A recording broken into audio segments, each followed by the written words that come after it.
رمضان جو ہے وہ شہر اللہ، اللہ کا مہینہ ہے۔ تو یہ جو الفاظ ہیں کہ روزہ میرے لیے ہے، یہ بڑی تعظیم کی بات ہے، یہ بہت عظیم الشان عبادت ہے، بہت بڑی عبادت ہے، اور روزے میں اخلاص بہت زیادہ ہے۔ باقی عبادتیں اگر آپ کر رہے ہیں تو آپ لوگوں کو نظر آتے ہیں نماز پڑھتے ہوئے، ذکر کرتے ہوئے، قرآن پڑھتے ہوئے، حج کرتے ہوئے، سب لوگ آپ کو دیکھ رہے ہیں، مگر روزہ رکھا ہے یہ کوئی نہیں دیکھ رہا، صرف اللہ دیکھ رہے ہیں۔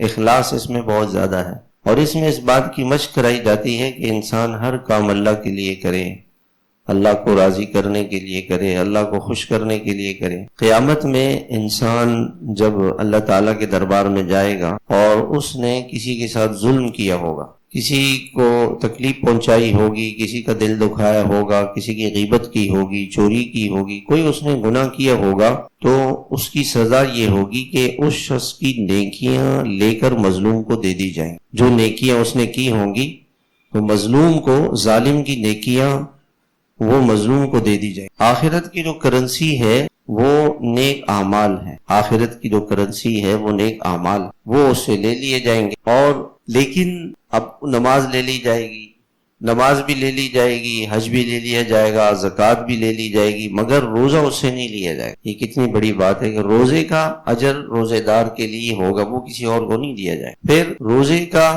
باقی جتنی بھی نیکیاں ہیں، باقی نیکیاں اس کے لیے ایک پیمانہ مقرر کیا گیا ہے، فرشتوں نے ایک پیمانہ مقرر کیا ہوا ہے، اور وہ پیمانہ اس پیمانے کے اندر نماز کو، باقی چیزوں کو رکھا جائے گا، اور اس کے مطابق اس کو اجر دے دیا جائے گا۔ لیکن روزے کا اجر براہ راست خود دیں گے اللہ تعالیٰ۔